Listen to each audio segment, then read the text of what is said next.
Pronto. Michel, fecha o teu microfone, por favor. Só desliga o microfone. Só desliga o microfone, para não dar microfonia. Boa noite a todos de novo. Estamos gravando aqui a aula para a turma de Aquicultura, dia 20 de outubro. Disciplina de Fundamentos de Administração. Vou compartilhar minha tela e a gente vai continuar de onde nós paramos no dia 13. Preciso que algum aluno só me responda, quem tiver com o microfone aí mais fácil, se estão enxergando a tela que eu compartilhei. Eu vou abrir o SIGA aqui. Me diz se estão enxergando o SIGA. Ok, beleza. Bem, pessoal, na aula passada, no dia 13, a gente trabalhou as escolas e os principais pensadores da administração.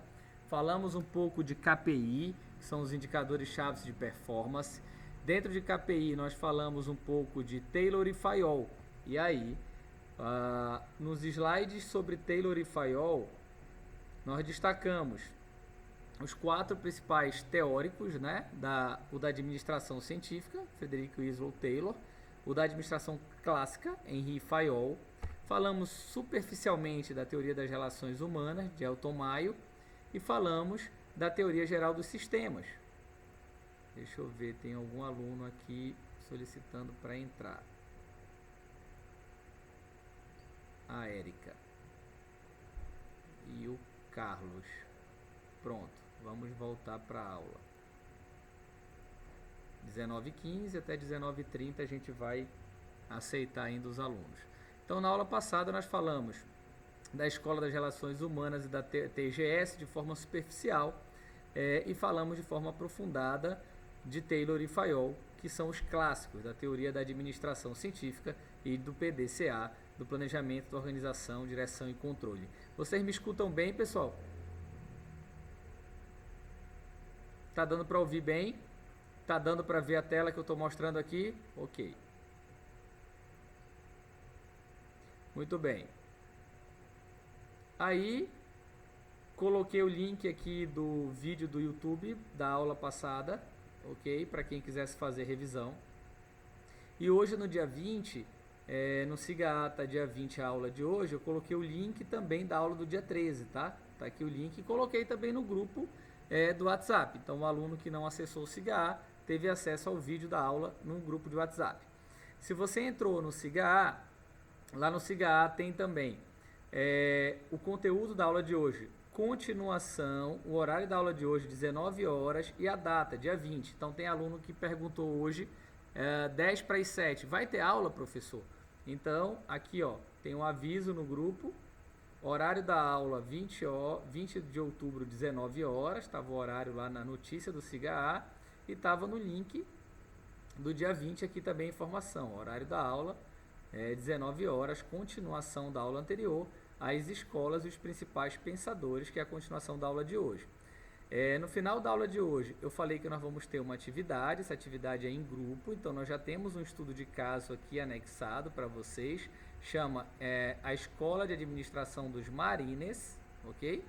E aqui embaixo tem espaço para o recebimento do trabalho dos alunos do estudo de caso dos Marines. Então você vai baixar esse estudo de caso aqui em cima, vai montar um grupo de até 5 pessoas, porque tem 26 alunos, então dá 5 grupos de 5.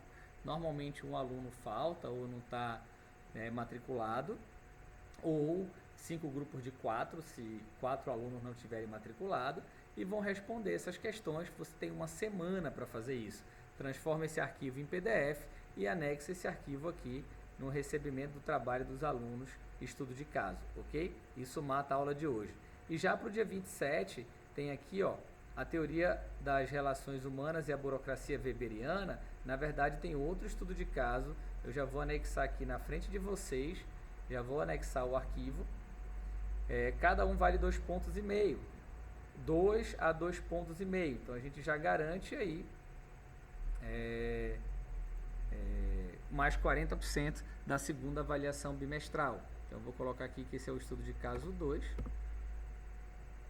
E ele é um diálogo na livraria. Qual é a diferença desses estudos de caso? Um deles vai exigir de vocês conhecer as 4 teorias que nós estamos trabalhando, e o outro vai exigir de vocês interpretação, conversar com a equipe de vocês e chegar num denominador comum sobre a melhor estratégia. Então aqui, ó, um diálogo na livraria. Deixa eu adicionar.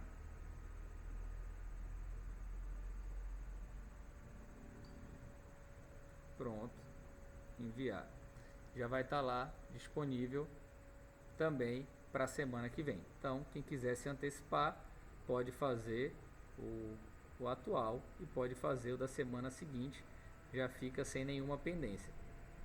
Eu sempre aconselho a turma a fazer logo depois da aula, porque a aula é 1 e meia de aula, e aí o aluno ainda tem tempo, está acostumado até 10 da noite estudar no Instituto Federal, então fica conectado com os colegas aí, aproveita que já está marcado a aula para esse horário, e aí já faz a atividade logo, já fica livre a semana toda aí, com várias outras matérias, com várias outras atividades, e aí não ocupa o seu tempo.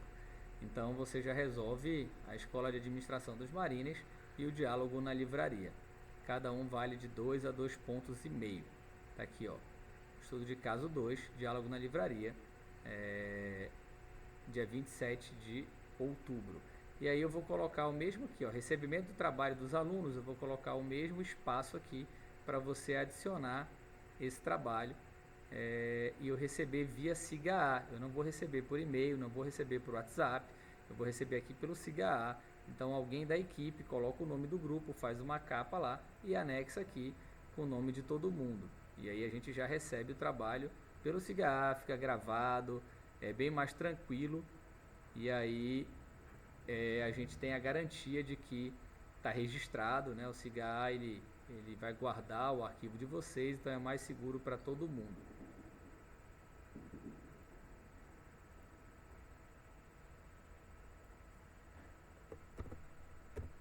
Vocês conseguem enxergar minha tela? Vou cadastrando isso aqui.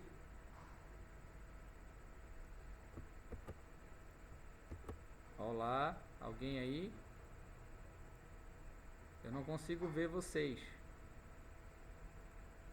Alguém pode responder? Para eu não ficar falando sozinho aqui. Não, beleza. Só para saber se vocês estão ouvindo. Então aqui, ó, trabalho em grupo, eu vou deixar não, porque se eu colocar assim, um aluno sozinho não consegue anexar. Então eu vou deixar não. É um envio de arquivo. A data de abertura, você só vai conseguir enviar esse arquivo após o dia 26, então já próximo do dia 27. Vou colocar aqui após as 20 horas, que aí dá tempo de você se organizar, e o fechamento uma semana depois, então já no mês de novembro. É dia de terça normalmente a nossa aula, né? Então você vai ter aí uma semana para finalizar.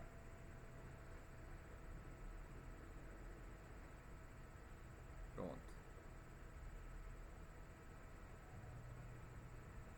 Ele ficou sem nota, depois eu ajusto lá. Mas já está lá o espaço para receber o trabalho de vocês. Então tem 2 atividades baseadas na aula de hoje. Então hoje a gente termina o conteúdo. Eu aconselho já fazer os 2. Um deles você anexa, o outro você guarda para anexar um dia antes do dia 27. Já deixa o trabalho pronto lá, porque o sistema só vai abrir um dia antes, ok? Só vai abrir o espaço para você anexar um dia antes. Então tá aqui os 2 estudos de caso, já valendo de 2 pontos a 2,5 pontos para você anexar na semana. Oi? Até 5 pessoas, tem 26 alunos matriculados. Aí eu não sei quantos estão realmente cursando a disciplina. Se só tiver 12 alunos cursando, é bom fazer 3 grupos de 4, para não ficar um com 2 e um com 5, entendeu? 2 de 5 e um de 2, se tiver só 12. Aí dividam aí da melhor forma possível. Tem esse grupo de WhatsApp, vocês podem conversar no grupo, aí eu acho que é mais fácil de se organizar. Ok? Resolvido o SIGA A, são 19h23, daqui a 7 minutos a gente faz a chamada e organiza a aula de hoje. 1, 2, 3, 4, 5, 6, 7, 8, 9. Realmente só tem 9 pessoas participando toda semana e tem 11 pessoas conectadas hoje. Então eu acho que realmente... Oi, pois não, quem me chama? Oi, Carlos.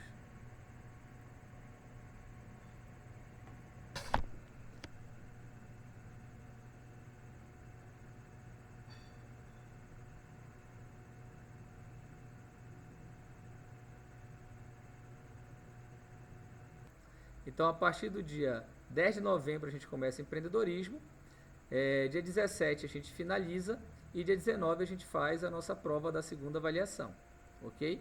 A primeira avaliação, nós vamos finalizar o conteúdo na aula que vem, no dia 27, e faremos a prova no dia 29. Então, eu vou até colocar aqui, ó, primeira avaliação bimestral, já está aqui. Dia 29 de outubro é a nossa primeira avaliação bimestral, que vai valer no máximo 4 pontos, porque até lá a gente está cheio de atividade. Ó. Estudo de caso, tem aqui o fórum, que é administração, então tem vários exercícios aqui que era para fazer. Esse aqui, ó, apostila de fundamentos de administração. Quem quer usar o material impresso, pega isso aqui, vai lá no campus, o campus vai imprimir para você, tá bom? Então vamos continuar a aula aqui. Opa, tá, deixa eu dar uma dica para vocês. Todo esse material aqui em link, ó, vídeo da aula do dia 13, vídeo da aula do dia 20, vídeo da aula do dia 8, link da aula do dia 6, todo esse material aqui, ele vem do YouTube, ó, tá tudo aqui, ó, no meu canal do YouTube, porque como é um material pesado, sempre que eu posto material aqui no YouTube, ele vai com link para o SIGA A. Então, se você quiser ser avisado que foi postado algum material no YouTube, é só se cadastrar aqui no canal, ó, Pablo Q Bahia. Então você abre o canal lá, Pablo Q de Queiroz Bahia. Se você se cadastrar lá no canal, não precisa nem olhar o SIGA A, porque o YouTube te manda uma mensagem, olha, adicionado um vídeo. Aí tu já vai saber que tem um vídeo. Pode ser para tua turma ou pode ser para alguma outra turma. Se for um conteúdo teu, olha, ONT, agropecuária, fundamentos de administração, metodologia, TGA, KPI, curva BC. Então, se for um conteúdo da tua disciplina, tu já vai ser avisado pelo próprio YouTube. Então, não somente pelo SIGA A. No SIGA A chega por e-mail. Então, se você abrir aqui o e-mail, ó, hoje eu fui abrir o meu e-mail do Campus Bragança, no teu próprio e-mail o SIGA A avisa automaticamente. Então, toda vez que cadastra o material ou que o aluno manda um material de arquivo para o SIGA A, o próprio SIGA A avisa a gente por e-mail que foi anexado algum material. Então não tem como o aluno dizer que não recebeu o material, que não recebeu a informação, que não sabia da atividade que tinha que fazer na aula, ok? Tá lento aqui, quando ele abrir eu mostro para vocês. Vamos voltar para a aula. Ok? Bem, então na aula passada nós trabalhamos essa parte inicial aqui. Deixa eu colocar aqui na apresentação.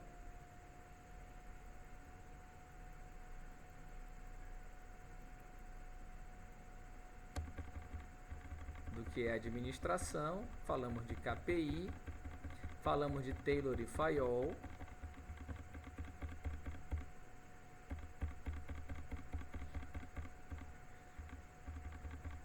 Falamos um pouco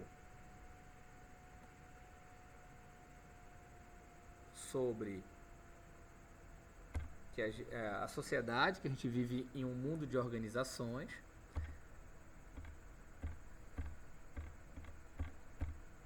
E falamos sobre os tipos de planejamento, estratégico, tático e operacional, o estratégico de longo prazo, o tático de médio prazo e o operacional de curtíssimo prazo. Paramos nas áreas funcionais. Quais são as principais áreas funcionais? Marketing, produção, pesquisa e desenvolvimento e recursos humanos, dividido mais ou menos assim. Então toda empresa tem que ter um departamento de operações, dentro de operações logística, distribuição, armazenagem. Tem que ter o departamento de marketing, publicidade, propaganda, que são os 4 P's do marketing: produto, praça, preço, né, e promoção. Departamento financeiro, né, contas a receber, contas a pagar, contabilidade. Departamento de RH, que são os recursos humanos. E P&D, pesquisa e desenvolvimento. Então é o nosso cenário. Mostramos essa tela também sobre as áreas fins e as áreas meios. Porque a diferença de área fim para área meio? Que a administração financeira, a administração de materiais, a administração de sistema de informação e P&D é uma área meio, ela é parte do processo. E por que produção e marketing é área fim? Porque eu vou fabricar um produto para colocar no mercado e o marketing vai fazer esse elo, né? A publicidade, a propaganda, vender o produto para que ele seja comercializado. Então eu tenho o meio de campo e tenho os departamentos que vão fazer esse produto chegar no mercado. Falamos sobre os 4 P's do marketing, que fazem parte das áreas funcionais, né? Que é o produto, praça, preço e promoção. Então eu tenho que ter isso muito bem alinhado, né? O meu produto tem que ser bom, tem que ter preço, ele tem que ter mercado, ele tem que ter estratégias promocionais. Quando eu lanço um produto novo no mercado, esse produto, para que ele fique conhecido, eu tenho que encontrar algumas estratégias, dentre elas a promoção.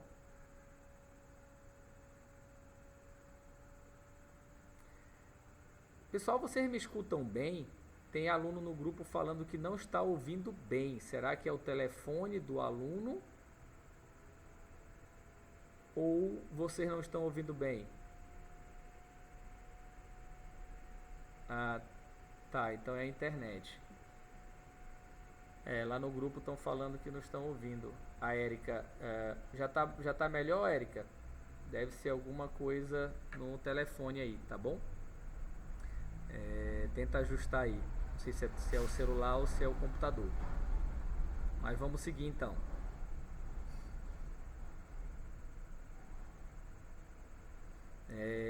Então os 4 P's do marketing, eles são as estratégias hoje utilizadas pelas empresas para que você faça o seu produto chegar no lugar certo, na hora certa, na quantidade certa, com o menor custo total possível. Então o objetivo das empresas hoje é sair na frente da concorrência, fazendo o seu produto ser conhecido e chegar no mercado da forma mais rápida e com o menor custo total possível. Bem, o que é o marketing, né?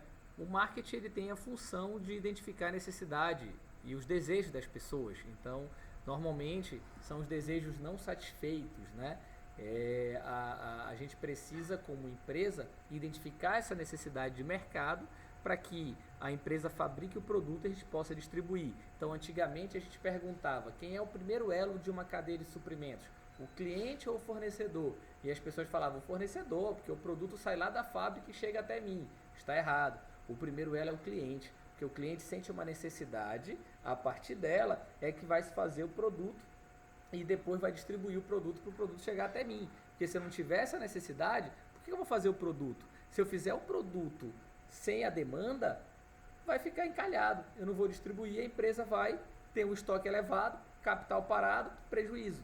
Então, tudo começa no cliente e termina no cliente. Então, o cliente é o primeiro elo da cadeia de suprimentos. Portanto, o marketing tem a função de identificar essa necessidade, os desejos não satisfeitos, definir e medir a magnitude, determinar o que o mercado, alvo, a organização pode atender de melhor, lançar produtos novos, serviços diferenciados. Eu não sei se vocês já viram no mercado, não sei se tem aí em Bragança, mas aqui em Belém tem muito, em Castanhal tem muito. Você vai comprar uma água de coco, eles te dão um papelzinho, seu primeiro coco, se você comprar 5, você ganha 1, se você comprar 10,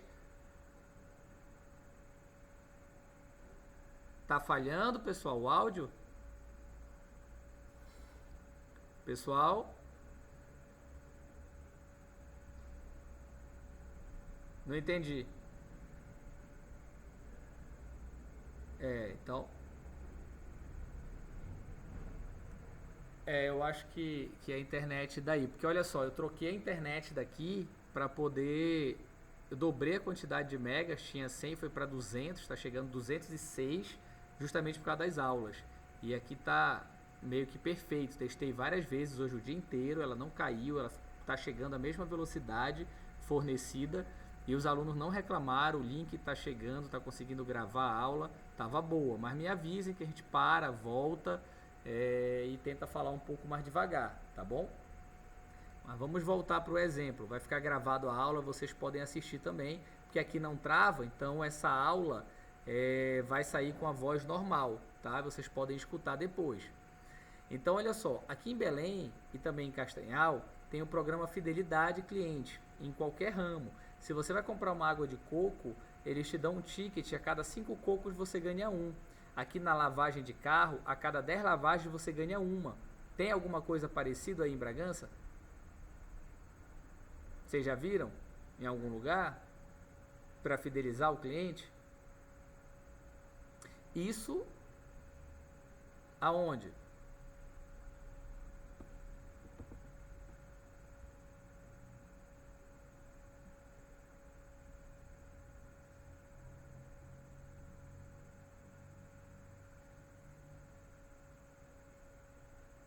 Olha que legal. Isso é uma estratégia de marketing. Por quê?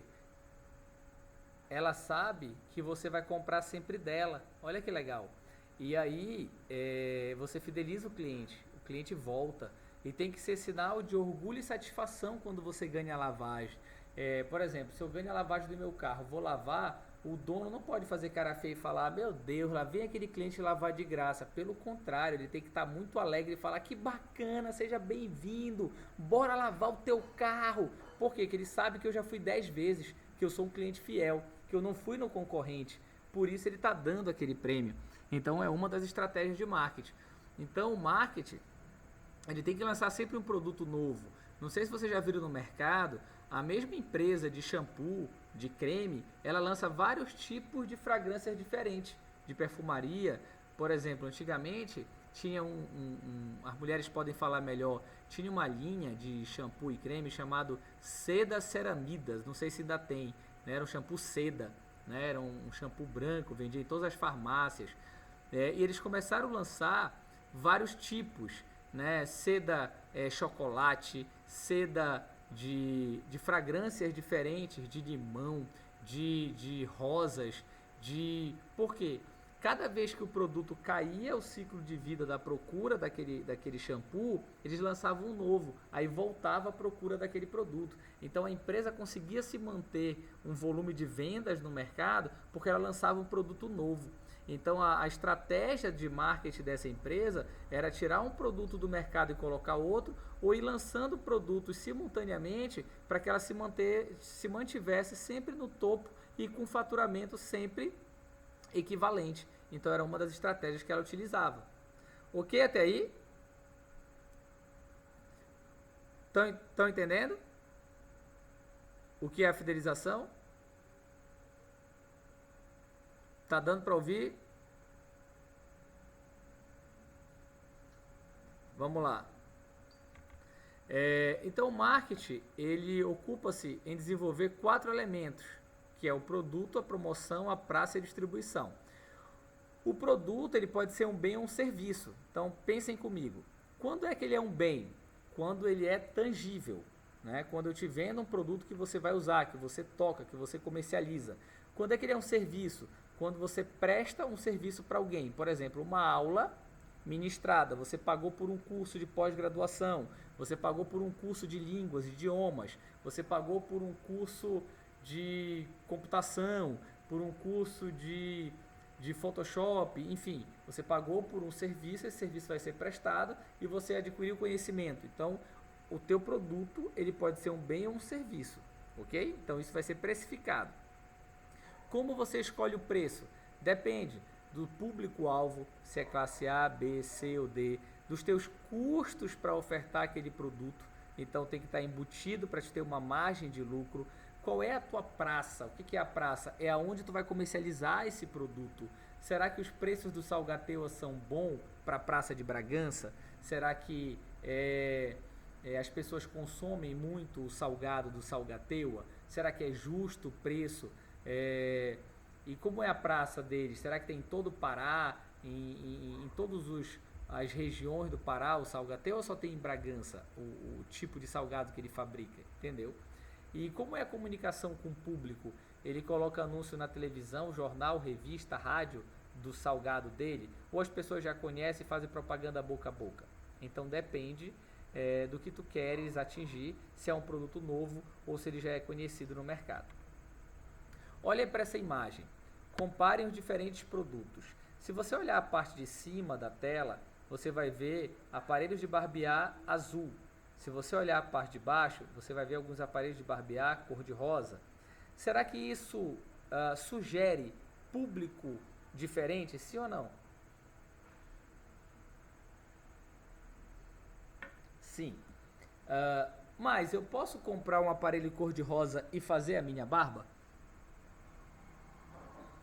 Eu vou conseguir fazer a minha barba? Tem lâmina normal? Tem, tem. E por que eu não entro na farmácia e compro cor-de-rosa e levo para fazer a minha barba?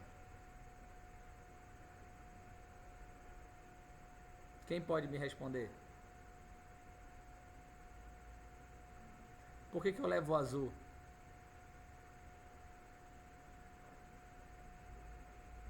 Oi? Porque é sugestivo? Por quê? Porque homem veste azul e menina veste rosa? Olha só o que olha o que eu quero dizer para vocês. Existem.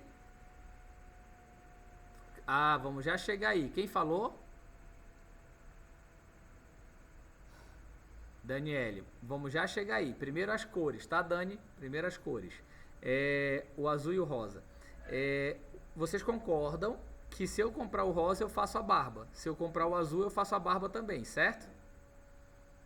E vocês concordam se eu chegar. Certo. E vocês concordam que se eu for no supermercado 10 vezes e se eu for na farmácia 10 vezes, é provável que 9 das 10, ou talvez as 10, eu compre o azul. Sim ou não?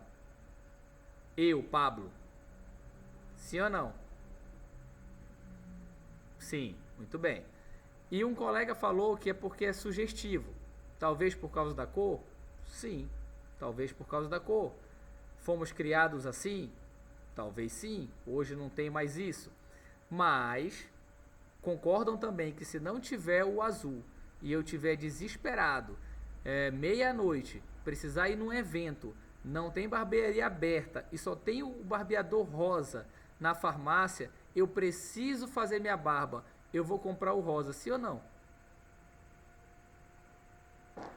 Com certeza, com certeza. Chama-se custo de oportunidade. Eu preciso fazer a minha barba, não interessa a cor do aparelho. Tudo bem. O que eu quero dizer com isso é que o mercado e a sociedade ela foi estereotipada para que eu possa vender produtos e ou serviços diferentes para diferentes pessoas, para diferentes públicos, para diferentes classes. Concordam com isso? Aí vem agora o que a Daniele Muito bem, agora vem o que a Daniele falou. Olhem atentamente para esses aparelhos. Tem aparelho aí mais caro e tem aparelho aí mais barato? Muito bem. Se você olhar para o aparelho rosa do meio, ele aparenta ser mais caro do que o aparelho rosa da ponta, sim ou não? Por quê? Porque ele aparenta ter duas ou três lâminas e o lado da ponta aparenta ser bem simples, ter só uma lâmina, sim ou não? Sim. Então, se o da ponta é mais barato, todo mundo só vai comprar o da ponta, certo?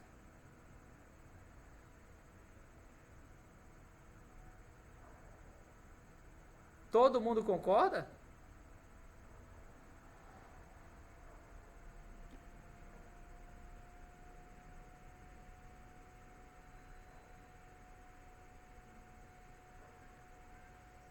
Quem está falando?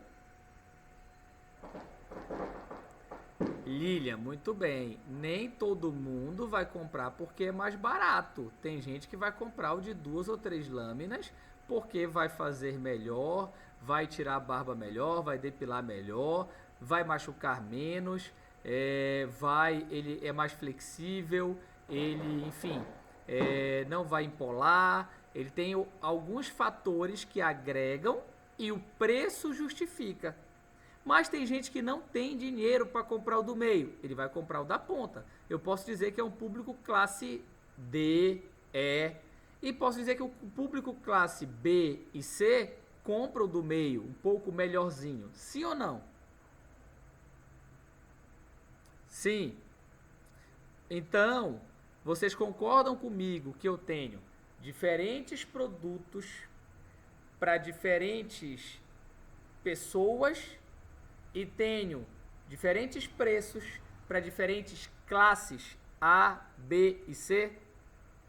Porque o produto pode ser por gênero, a cor influenciou, e a qualidade do produto pode ser por classe social, porque o preço influenciou, sim ou não?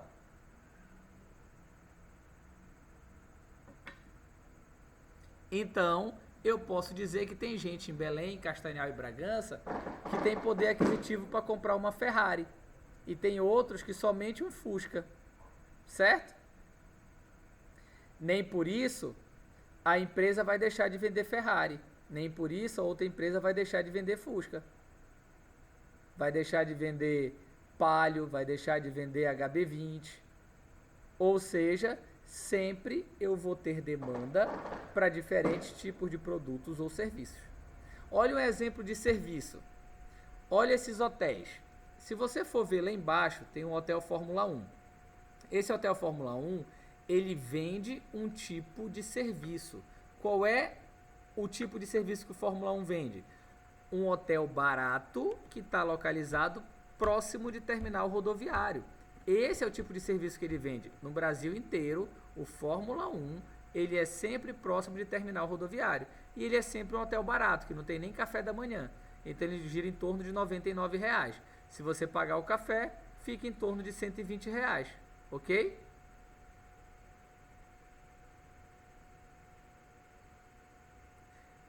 Ok? Deu para entender até aí? Beleza. Se você for ver um pouco mais acima, tem o Hotel Ibis. O Ibis, ele já vende outro serviço. O Ibis no Brasil inteiro, ele está perto de aeroporto. Então ele já fica um pouco mais caro. Se o hotel Fórmula 1 é 100, o Ibis deve ser 200, 230 o valor da diária. E a localização dele já é perto do aeroporto, já não é tão perto de terminal rodoviário, e ele já tem um café da manhã incluso. Então tem público para o Ibis?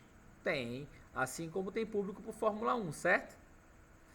Mas tem um hotel lá na ponta chamado Sofitel, que é como se fosse aqui em Belém o Hotel Crown Plaza, por exemplo.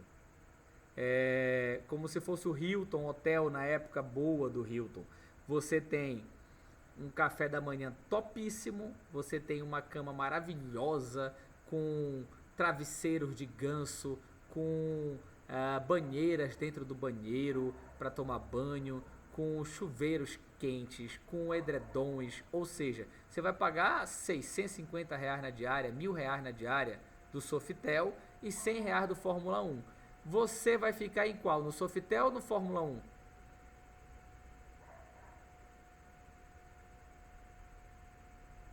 Depende, certo? Se eu tiver muito dinheiro e dinheiro não for problema, eu vou ficar em qual? No que me proporciona uma melhor qualidade, sim ou não? Então, pessoal, tudo depende de várias situações. Então, sempre eu vou ter um produto ou um serviço adaptado a um tipo de pessoa diferente. Eu lembro do que nossos pais falavam, né? Para cada pé descalço existe uma sandália ou um chinelo velho. Certo?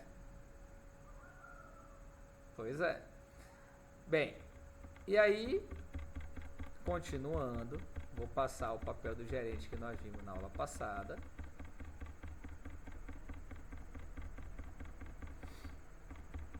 Trabalho em equipe, gestão, um pouco de história sobre a Revolução Industrial.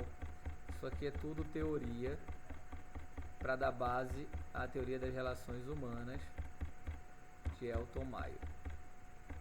Vamos falar um pouco aqui do histórico, só para vocês se situarem no tempo, tá? Para vocês entenderem a questão temporal. A administração científica ela surgiu no século XX, 1910. Aí veio a teoria da burocracia, de Max Weber, e logo depois a gestão administrativa, de Elton Maio, 1920. Então foi muito próximo, diferença de 10 anos. E aí veio, que a gente vai estudar agora, a teoria das relações humanas, de Elton Maio. Foi o primeiro autor que se preocupou com as pessoas, né? Ele fez experiências, como a de Hawthorne, e começou a entender que as pessoas eram influenciadas por fatores psicológicos, né? Os fatores psicológicos influenciavam no comportamento humano, né? Se elas estavam bem, se elas iam tratar, se elas estavam bem psicologicamente, isso melhorava a produtividade delas no local de trabalho. E aí as outras teorias foram surgindo ao longo de a cada 10 anos, comportamento organizacional, teoria dos sistemas, teoria da contingência, onde tudo era relativo, até a década de 70. Aí vamos passar teorias que a gente já estudou, da administração científica e da administração clássica. Fayol.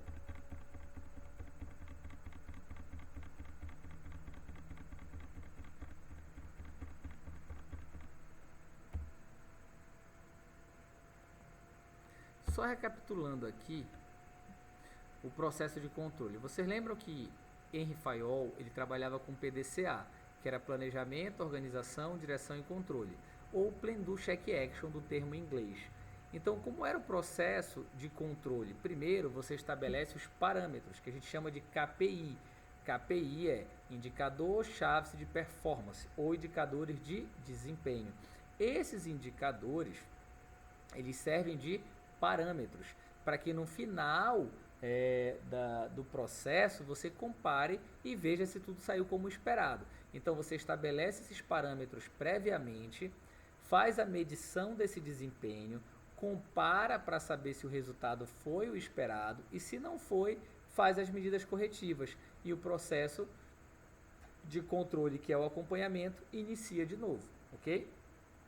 Então o primeiro passo é criar os parâmetros para que você possa ter, vamos dizer assim, uma referência e possa caminhar com o seu planejamento.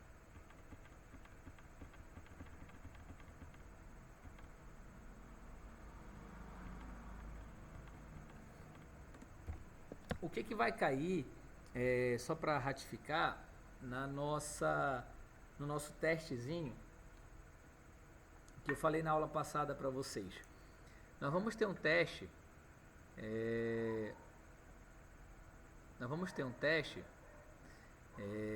de questionário, são 10 questões. Dentre eles, a diferença entre planejamento e controle, ok? E a diferença entre planejamento e controle, um está no papel, está apenas propondo metas e ações no futuro, e o outro está executando, está tendo uma ação. E aí eu pergunto para vocês, se eu jogar um texto assim, vocês sabem diferenciar o que é planejamento e o que é controle? Por exemplo, se eu falar é um conjunto de ações e perguntar, pessoal, isso é planejamento ou é controle? Você sabe me dizer? É um conjunto de intenções, você sabe me dizer? Visa o direcionamento do plano, faz ajustes que permitem que a operação atinja os objetivos, é a formalização do que se pretende que aconteça, é baseado em expectativa, faz o monitoramento, entende? Eu preciso ter isso muito claro para finalizar Taylor e Fayol, para que eu não me confunda. Então eu vou dividir aqui para vocês entenderem melhor. O planejamento, ele sempre é uma ação futura. Então quando eu falo Conjunto de intenção, olha o nome, intenção, é algo que ainda está lá na frente, então ainda vai acontecer, é planejamento. Quando eu falo em um conjunto de ações, controle está executando, é controle. Quando eu falo é a formalização do que se pretende que aconteça, ele está formalizando algo que ainda vai acontecer, é planejamento. Quando eu falo visa o direcionamento do plano, é controle, porque ele está acompanhando o plano. Quando eu falo não garante que o evento vá acontecer, ainda não aconteceu, é planejamento. Quando eu falo faz ajuste que permita que a operação atinja os objetivos estabelecidos, ele está executando, é controle. Quando eu falo é baseado em expectativa e previsão, planejamento. Quando eu falo faz todo o monitoramento, é controle. Quando eu falo estabelece o objetivo da organização lá no futuro, opa, se ele estabelece lá no futuro, planejamento.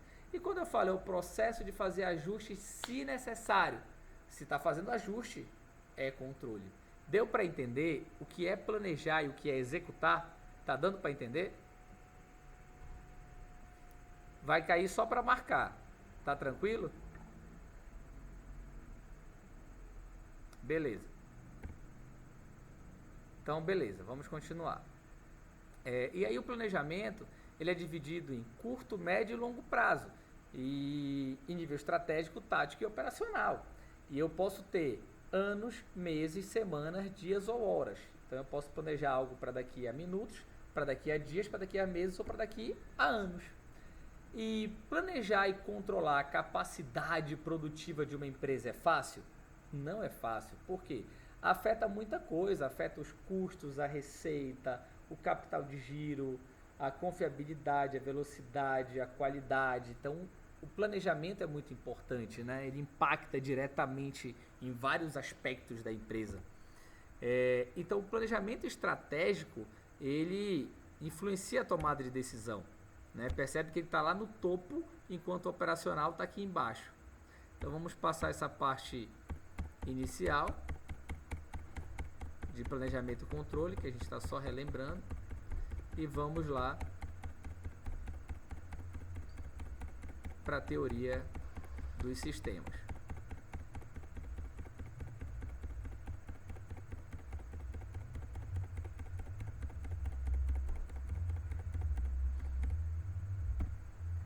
Aliás, para a teoria das relações humanas.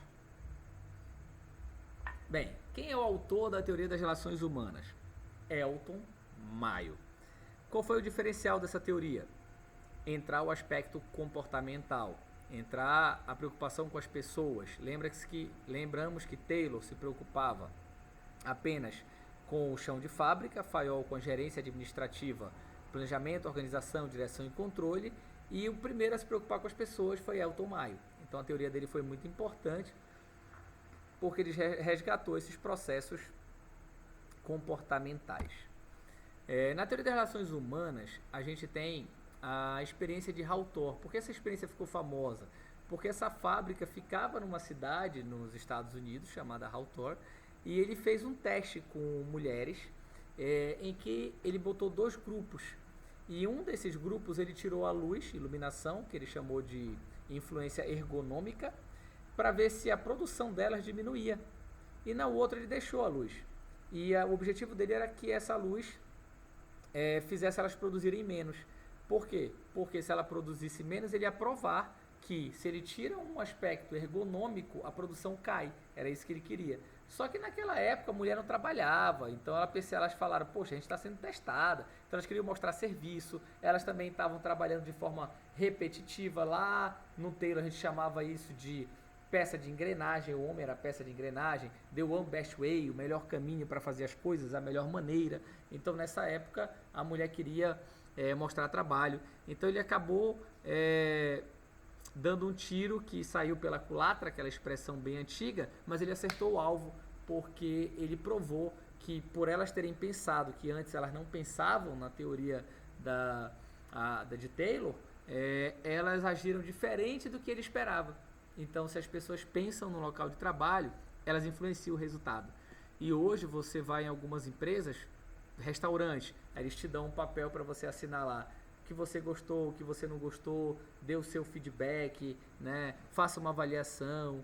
Então é bem bacana isso. Então Elton Mayer, ele era australiano, diplomado em lógica, filosofia e medicina. Ele trabalhou em várias instituições nos Estados Unidos, inclusive na Escola de Administração de Negócios de Harvard, né? Ele produziu suas principais obras lá, né? Ele destacou em sua pesquisa os aspectos sociológicos da administração e aí surgiu as relações humanas. Ele é considerado fundador desses movimentos das relações humanas por causa disso. Então, Hall Thor era um bairro em Chicago, por isso que o nome da experiência ficou conhecida como Hall Thor. Teve 4 fases essa experiência, né? E, e esse teste teve esse resultado.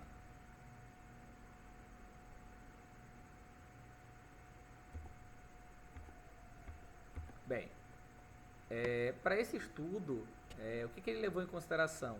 Quais eram as influências que ele tinha naquela época, né? Ele tinha algumas utopias, ele tinha o marxismo muito forte, ele tinha algumas doutrinas sociais da igreja, sindicatos, movimento pelo bem-estar dos trabalhadores, ele se preocupava com as pessoas, tinha um enfoque muito forte comportamental, ele tinha um pensamento humanista nas escolas clássicas, ele era um psicólogo, né? Então ele tinha a psicologia industrial muito arraigada, ele estudou o papel humano, né, dos gerentes, estudou a dinâmica dos grupos, a liderança, e a partir de tudo isso ele fez a experiência de Hall Thor para testar esse aspecto comportamental. O problema é que ele não conseguiu provar nada, ele não conseguiu provar que o comportamento das pessoas era influenciado, né, na produtividade, no local de trabalho. Por isso que a teoria dele não teve uma base muito sólida, né, subjetivamente falando, diferente de Taylor, que provava e mostrava o resultado, né? Então, o tema central da Escola das Relações Humanas é o comportamento coletivo nas organizações, o entendimento e a administração dos indivíduos como integrantes de grupos de trabalho, eles não podem trabalhar sozinhos. Este tema central agrega outras ideias que vêm depois de muito tempo compor o enfoque comportamental. Então, por isso que o Elton Mayo ele é conhecido como um dos principais precursores da teoria das relações humanas. Ele trabalhou muito o aspecto comportamental, ele teve a influência da psicologia, a aprendizagem, personalidade, motivação e da sociologia. Ele trabalhava dinâmicas de grupo, poder, conflito. Imagina aquela época, o conflito de classes, as greves, mulher não podia trabalhar, os grupos. Então ele entrou muito nesse mundo aí, o trabalho dele ficou bem conhecido, né? A psicologia social, a ciência política, né? A antropologia. Então eram estudiosos dessa época aí que discutiam bastante esse cenário. Essa imagem aqui ela representa muita coisa, né? Se você olhar, isso é um ambiente de trabalho, ele está consertando a sua máquina. Se fosse na época taylorista, ele estava colocando só os parafusos. E o que você vê de estranho nesse local de trabalho? O que você pode ver de estranho, de diferente? Quem pode me falar? O que essa imagem representa para você? O que você está vendo de diferente aí?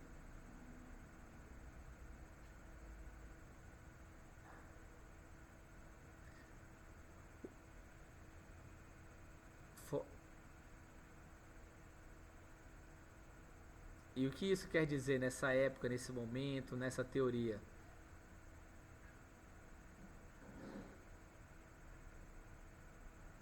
O que vocês acham?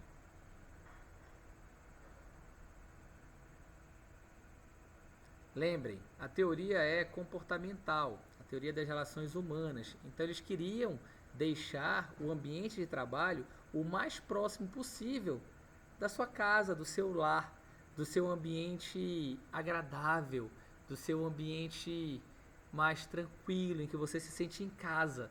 E aí a foto da sua família, os seus animais de estimação, né, talvez fariam você trabalhar mais tranquilo, motivado, feliz, porque você está, né, com seus bichinhos de estimação e com a foto da sua família próximo. Então essa foto ela representa muito, né? Ela quer dizer mais ou menos isso nessa época das relações humanas.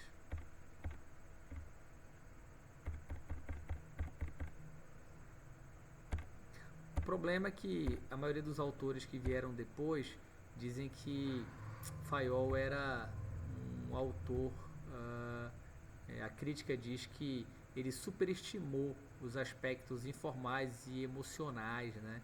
Ele tinha uma visão inadequada dos problemas das relações industriais, ele era apenas parcial, reforçava poucos aspectos das teorias anteriores, ele era limitado quando ele falava das habilidades sociais, ele ignorou a teoria e adotou uma atitude de empirismo, ele não provava nada, ele apenas supunha que melhoraria, ele não provava, então acabou que ele foi um pouco de motivo de chacota aí por muitos teóricos. E aí, pessoal, a gente vem com a teoria da burocracia de Max Weber, né, para finalizar esses 4 teóricos iniciais.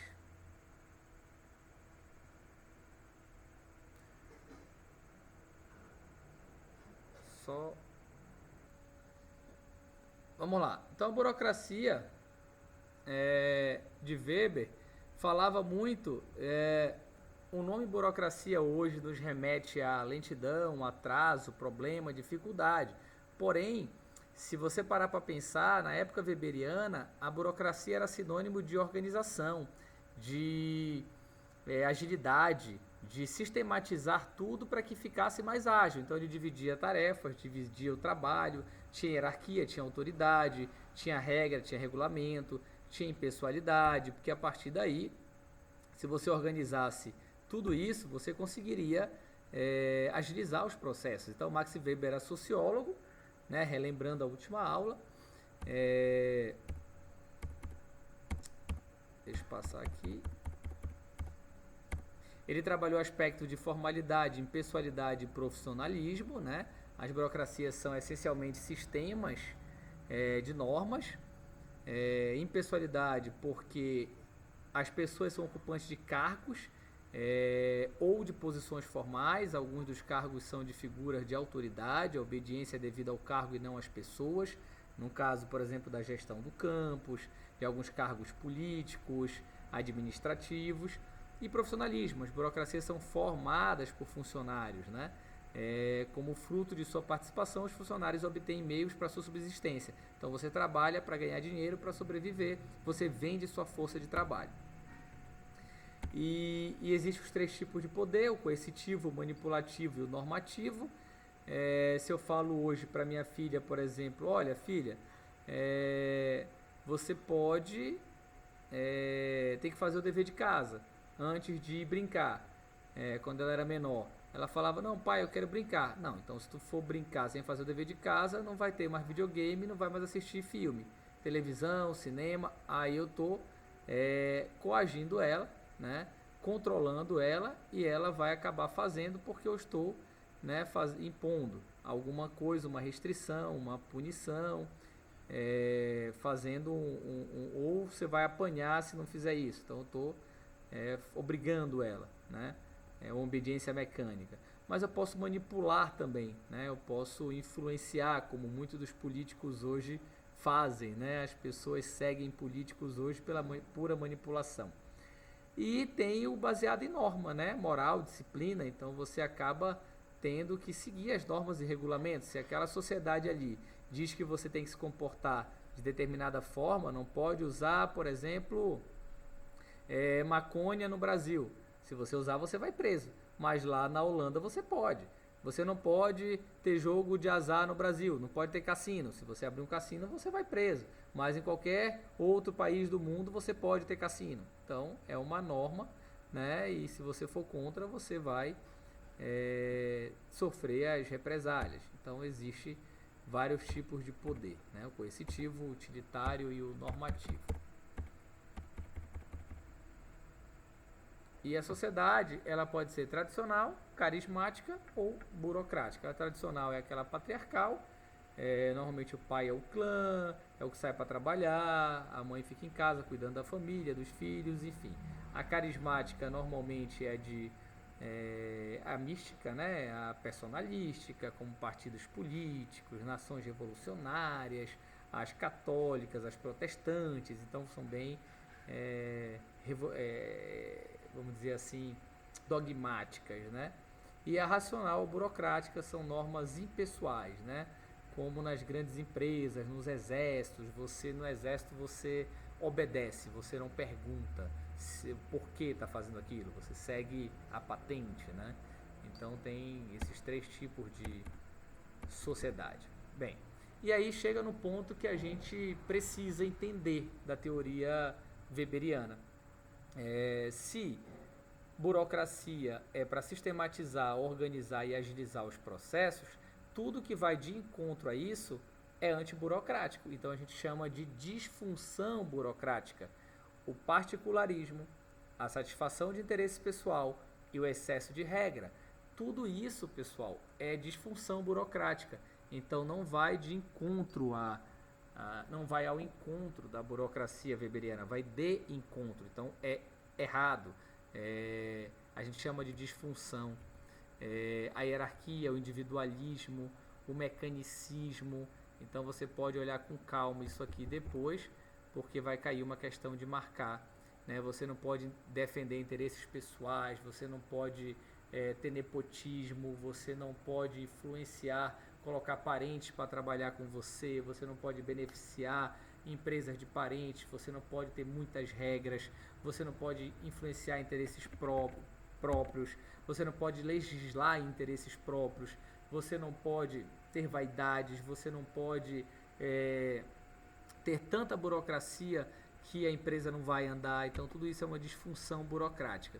Então na burocracia existem vantagens e desvantagens, como em todas as teorias, né? Então o principal a se entender é que a ênfase da teoria, vamos dizer, da administração científica era o chão de fábrica, e da clássica de Fayol era gerência administrativa, o PDCA, mas já da burocrática era o que? Estrutura e tarefa, né? A parte burocrática, a parte de organização, a parte sistêmica dos processos. Então a teoria da burocracia se resume a isso.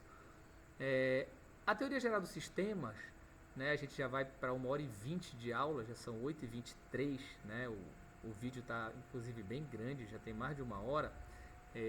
Essa teoria, a gente até falou dela na aula passada, ela é bem rápida, então eu vou só resumir para que na aula que vem a gente já comece a falar de empreendedorismo, tá bom? Então o que é a teoria geral dos sistemas? Ela é justamente trabalhar a causa e o efeito, os ambientes fechados e os ambientes abertos. São as empresas que trabalham preocupadas com o ambiente externo e as empresas que colocam uma venda e olham só para si mesmas, só trabalham pensando nelas mesmas, não interessa o que está acontecendo lá fora. O dólar subiu, o dólar baixou, teve um fenômeno de El Niño que destruiu uma lavoura de cacau, mas eu vendo chocolate, meu Deus, como é que eu vou produzir chocolate? Ela não está nem aí, ela não olha para o mercado, ok?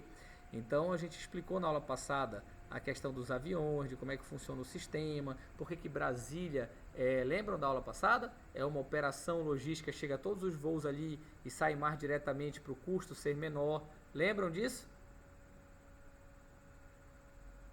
Dos aeroportos? Quem estava na aula? Quem estava na aula? Ninguém estava na aula passada? Vamos repetir. Os aeroportos hoje do Brasil, eles são no formato de U. Por quê? Sistemicamente, eu não posso pegar um avião e fazer várias paradas. Sai de Belém, vai para São Paulo, vai para Rio, vai para Fortaleza, vai para Natal, vai para Goiânia, vai para Brasília. Você não vai chegar nunca no seu destino final. E o avião vai gastar muita gasolina e vai terminar com um passageiro só. Então eles formam um sistema em U, em que todos os aviões chegam em Brasília ou chegam no Rio. Ali eles fazem um turnover de passageiro, uma troca de passageiro. Então todo mundo que vai para o Rio joga para ali, todo mundo que vai para São Paulo joga para ali, todo mundo que vai para Fortaleza joga para ali. Então todo mundo chega de tudo quanto é lugar ali e lá faz uma distribuição e lota os aviões com rotas mais direcionadas e mais rápido, fluxo melhor, para um lugar só. E aí, sistemicamente, eles organizam para que os processos sejam mais ágeis. Então, a ideia da teoria geral do sistema é agilizar os processos. Então, os aeroportos foram formados no sentido de sistema, assim como alguns tipos de montagem de carros de alto valor, tá? Porque os carros de baixo valor, eles são linha de produção em massa, mas o de alto valor não, né? Aí já é individual. Agora, os que são em série, como os carros mais baratos, não precisa disso. Bem, nós vimos também na aula passada que um sistema envolve vários setores. Se você vai numa empresa, você tem sistema financeiro, governo de acionista, mercados e clientes, sistema de venda e distribuição, sistema de produção, sistema de fornecimento, tudo isso numa empresa. Enquanto antigamente você só tinha produtor, cliente. Então, fornecedor, cliente, você só tinha levar um produto de um ponto a outro. E hoje você precisa sistemicamente se preocupar de onde vem o produto, onde vai chegar o produto, como é que está o mercado, como é que está o comércio, como é que estão os governos, os acionistas, o sistema financeiro, a distribuição, se vai ter demanda, se eu vou fabricar quanto, de acordo com a encomenda. Então deixa eu ver como é que estão os pedidos do mercado para depois eu fabricar esse produto ou esse negócio. Entenderam? É nesse cenário que a gente vai entender um sistema. Eu não posso trabalhar de forma isolada só a produção, eu não posso trabalhar de forma isolada só o financeiro, eu não posso trabalhar de forma isolada só a distribuição. Eu tenho que integrar e trabalhar de forma sistêmica o todo, conhecer a minha empresa, senão eu não vou saber se eu estou tendo lucro ou se eu estou tendo prejuízo. Então o sistema veio para integrar todos os processos e fazer com que você conheça todos os cenários, todas as áreas da administração, todas as áreas da sua empresa, ok?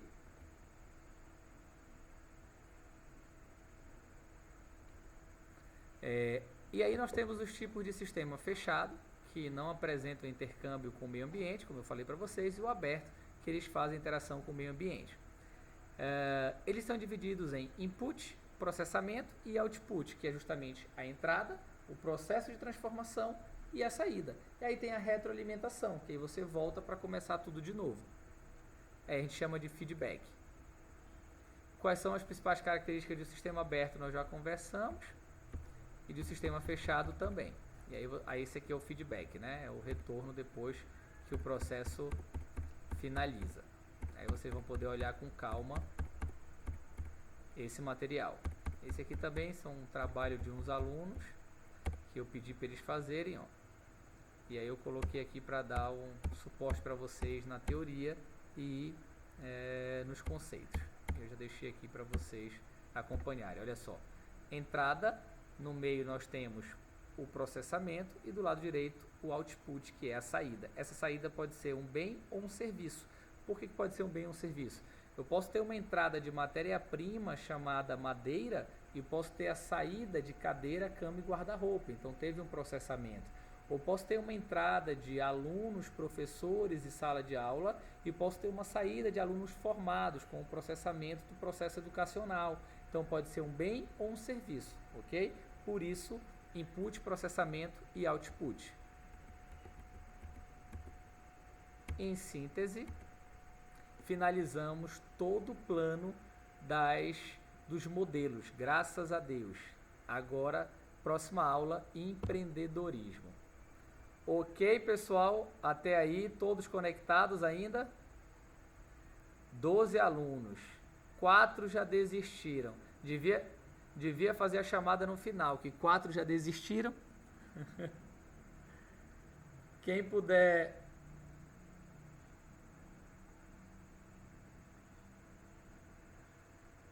Bora bater uma foto oficial.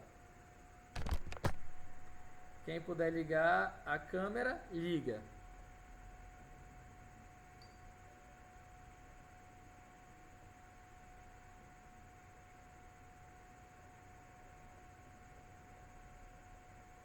Já?